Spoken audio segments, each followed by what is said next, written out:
a ira de Deus. Falar e pregar sobre a ira de Deus não é uma mensagem popular, não é uma mensagem aceitável. Porém, ela é extremamente necessária e extremamente bíblica. Pois na palavra de Deus, nós encontramos muito mais referências à ira e à indignação de Deus do que ao seu amor, do que à sua ternura. E o atributo de Deus mais citado em todas as Escrituras não é o amor, não é a sua misericórdia, mas a santidade. Somente Ele é citado por 3 vezes num só versículo, como nós encontramos em Isaías 6. Portanto, se nós tivéssemos que exaltar um atributo acima dos outros, este seria a santidade. Porém, hoje, o meio cristão pegou uma só citação da palavra de Deus, que se encontra na primeira carta de João, capítulo 4, versículo 8, onde está escrito que Deus é amor, se firmou nisso e se esqueceu de todas as demais citações sobre quem é o verdadeiro Deus e de como ele age. Infelizmente, hoje, o atual Deus da grande maioria dos que se dizem cristãos não é o Deus da Bíblia. A ira de Deus é um atributo tão perfeito como todos os demais atributos de Deus. Quer seja o amor, quer seja o ódio, quer seja a justiça, a santidade. E veja bem, onde foi que pela primeira vez Deus usou a ira, o seu ódio? Na eternidade passada no céu, contra Lúcifer. É o que nós aprendemos lendo Isaías capítulo 14 e Ezequiel capítulo 32.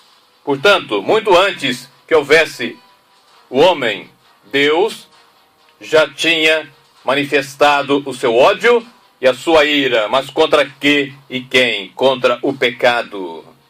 O pecado de Lúcifer.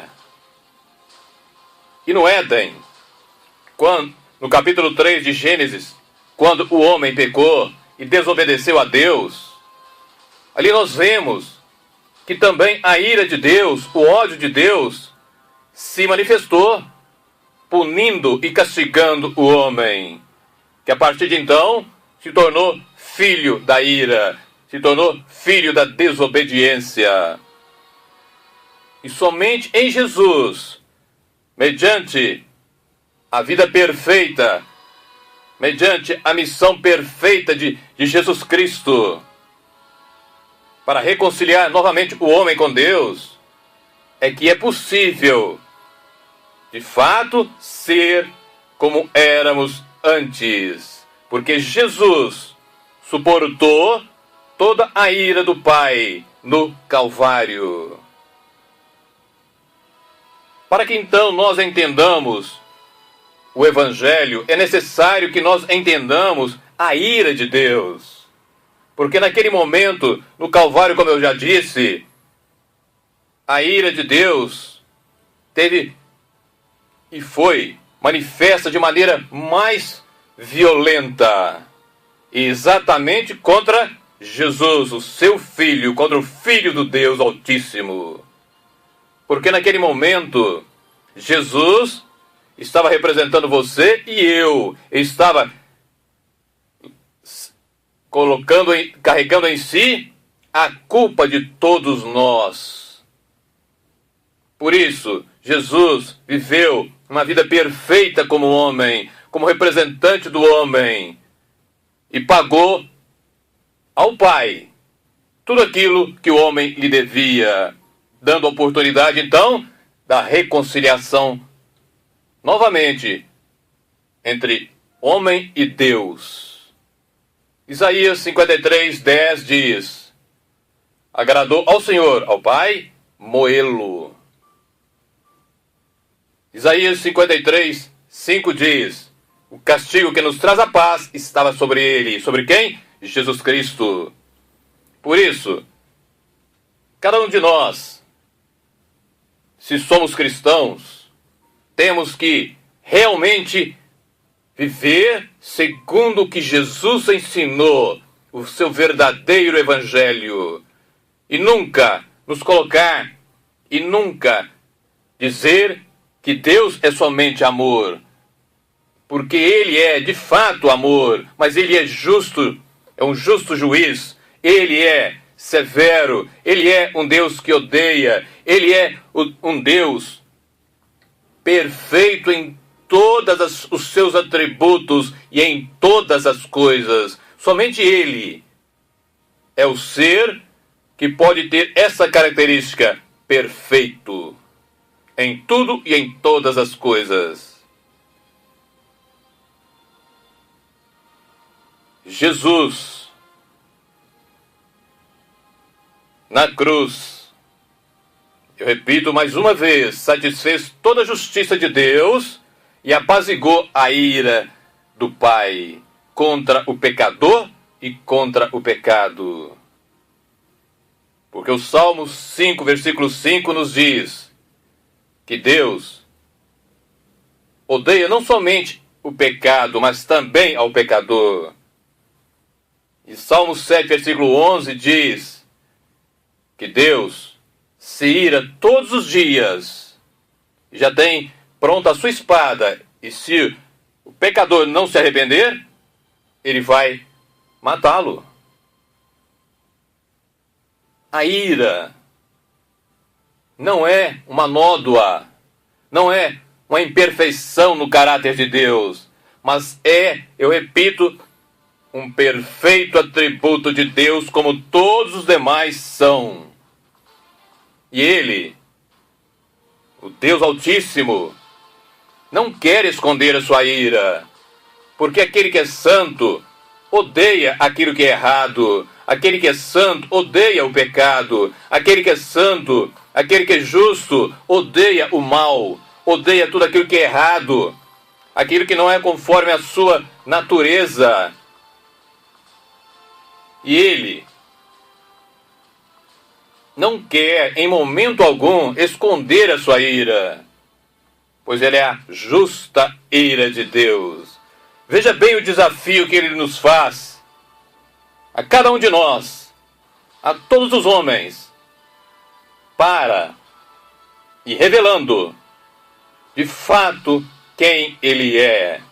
Deuteronômio, capítulo 32, a partir do versículo de número 39. Guarde isso. Vede agora que eu sou, e mais nenhum Deus comigo. Eu mato e eu faço viver, eu firo e eu saro, e ninguém há que escape das minhas mãos. Porque levantarei as mãos aos céus e direi: eu vivo para sempre. Se eu afiar a minha espada reluzente e travar do juízo a minha mão, farei tornar a vingança sobre os meus adversários e recompensarei os meus aborrecedores. É o próprio Altíssimo Deus dizendo, é Ele afirmando sobre Ele mesmo, dizendo quem Ele é e o que Ele faz. Mas você pode dizer, mas isso é o Antigo Testamento. Portanto, então agora eu falo do Novo. Entenda, assim como Malaquias 3:6 diz que Deus é imutável, e essa é a causa de nós não sermos consumidos, assim como também Tiago 1:17 diz que em Deus não há mudança nem sombra de variação. Ele é o mesmo no Antigo e no Novo Testamento. Mas em Jesus Ele fez uma nova e eterna aliança. Acompanhe comigo então o texto, um dos vários textos do Novo Testamento, falando sobre a ira e a vingança de Deus. Hebreus 10, versículo 30 e 31. Porque bem conhecemos aquele que disse: minha é a vingança, eu darei a recompensa, diz o Senhor. E outra vez, o Senhor julgará o seu povo. Horrenda coisa é cair nas mãos do Deus vivo. Mas nessa mesma carta, no capítulo 12, versículo 29, o autor diz: pois o nosso Deus é um fogo consumidor.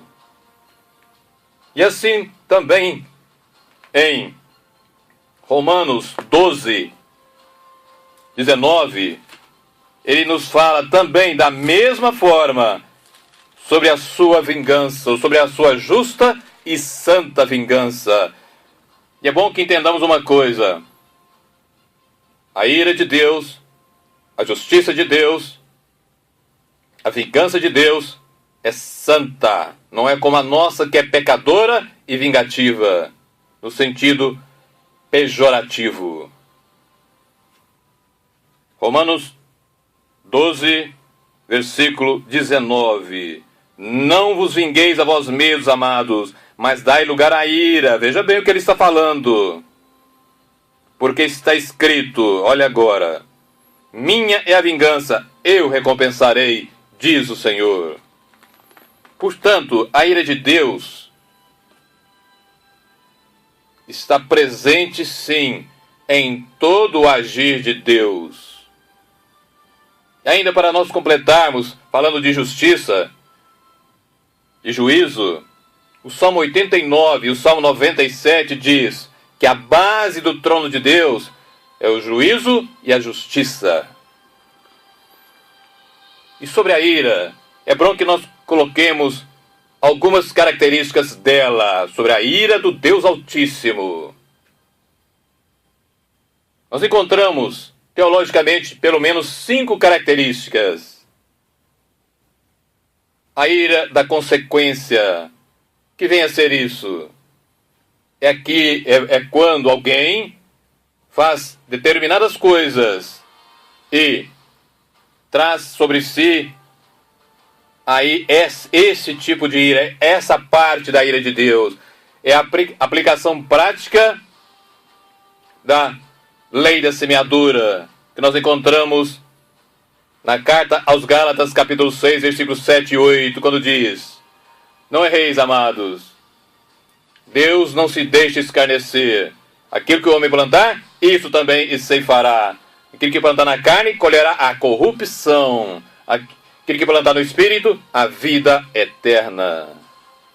É a aplicação prática disso na nossa vida. A ira escatológica é a segunda característica.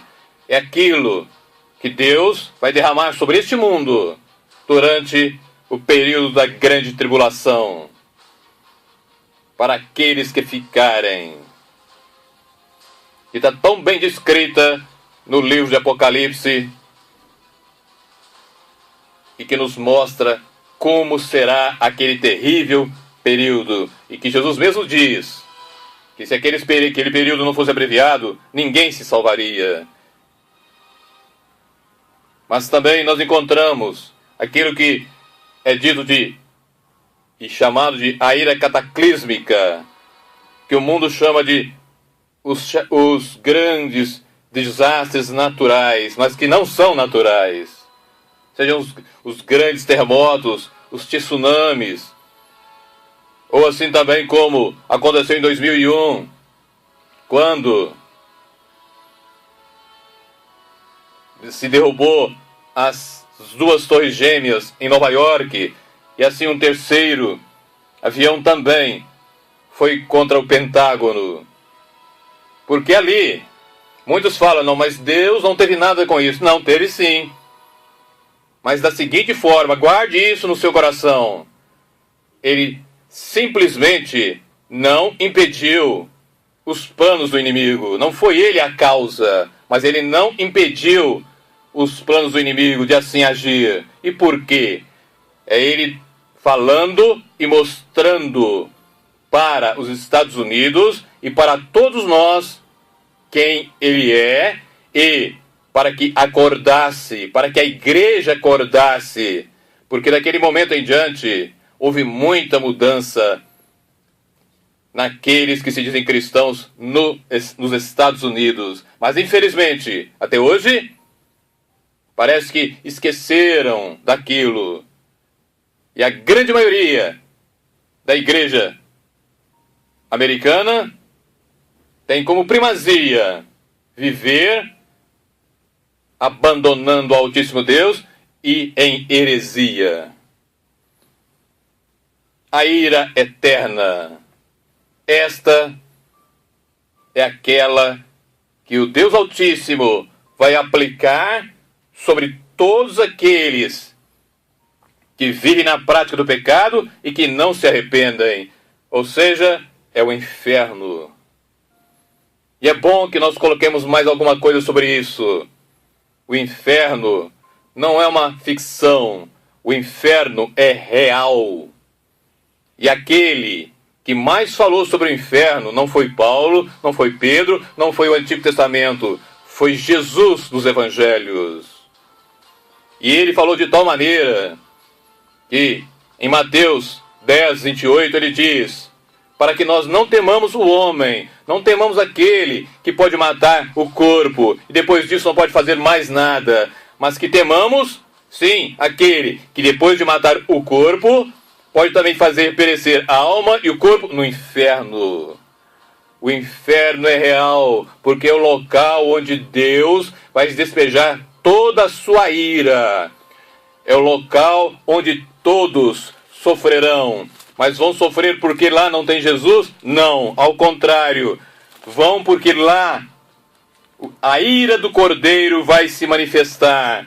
E é o que nos diz, por exemplo, Apocalipse 14. Eu vou ler somente o versículo 10. E esses tais beberão do vinho da ira de Deus, que sem mistura é o cálice da sua ira, e serão atormentados com fogo e enxofre, diante dos santos anjos e diante do Cordeiro, diante de Jesus Cristo. E Apocalipse 19 diz que é Jesus que executa a ira de Deus, pois todo juízo foi entregue a ele, como ele nos afirma no Evangelho de João, e assim também como está escrito no livro de Apocalipse. Por isso, é necessário que nós vivamos em comunhão com Ele. Cristianismo é muito mais do que religião. Cristianismo é uma vida em comum com Ele, vivendo e sabendo que Jesus Cristo é o centro e o Senhor de tudo e de todas as coisas. Mas ainda existe a quinta característica da ira de Deus, que é chamada a ira do abandono. É exatamente isso que ocorre. E é exatamente isso que Deus já fez com inúmeras e inúmeras sociedades, e eu creio também com inúmeras e inúmeras igrejas. Porque dizem ser cristãs, mas não vivem. E por que ocorre isso? O texto, ou o melhor texto que define isso, é o capítulo 1 da carta aos Romanos, a partir do versículo 18. Vou somente citar algumas coisas, por isso eu aconselho a você que me ouve a depois meditar sobre isso, sobre esta característica da ira de Deus, e colocar em prática o oposto daquilo que ocorre ali. Porque no versículo 18 nós lemos: porque do céu se manifesta a ira de Deus sobre toda impiedade e injustiça dos homens, que detêm a verdade de Deus em injustiça, ou seja, em mentira. E nesse capítulo, por 3 vezes seguida, no versículo 24, no 26 e no 28, diz: Deus os entregou, ou em algumas versões, Deus os abandonou. Deus os entregou, Deus os entregou, Deus os abandonou. Entregou a quê? aos desejos dos seus corações para fazerem aquilo que não convém. É quando Deus, na sua grande paciência, porque nós aprendemos a palavra por inúmeras vezes, quando se diz, Deus é lento em se irar, mas não tem o pecador ou o culpado por inocente. Nós aprendemos que Deus é lento em se irar, mas ele se ira, mas ele também diz então, é como se ele dissesse, como eu estava dizendo, a minha paciência se esgotou. E isso foi o que ele já fez no passado com o povo de Israel, porque eles viveram, de fato, somente aquilo que queriam. Eles murmuraram contra Deus, foram contra Deus, fizeram a sua vontade, apesar dos inúmeros e inúmeros e inúmeros profetas para adverti-los, para que não fizessem isso, para que voltassem para Deus. Eles não fizeram. Veja bem, somente essa citação do Salmo 81, a partir do versículo de número 8. Olha o Deus Todo-Poderoso falando para Israel e falando agora para a igreja cristã, para toda ela. Ouve, povo meu, eu te admoestarei. Ah, Israel, se me ouvisses. Ah, igreja, se me ouvisses. Não haverá entre ti deuses alheio, nem te prostrará a um Deus estranho. E ele continua dizendo, eu sou o Senhor teu Deus, que te tirei da terra do Egito. Abre bem a tua boca, e eu a encherei. Mas o meu povo não quis ouvir a minha voz, e Israel não me quis. Pelo que agora, no versículo 12, pelo que eu os entreguei aos desejos do seu coração, e andaram segundo os seus próprios conselhos.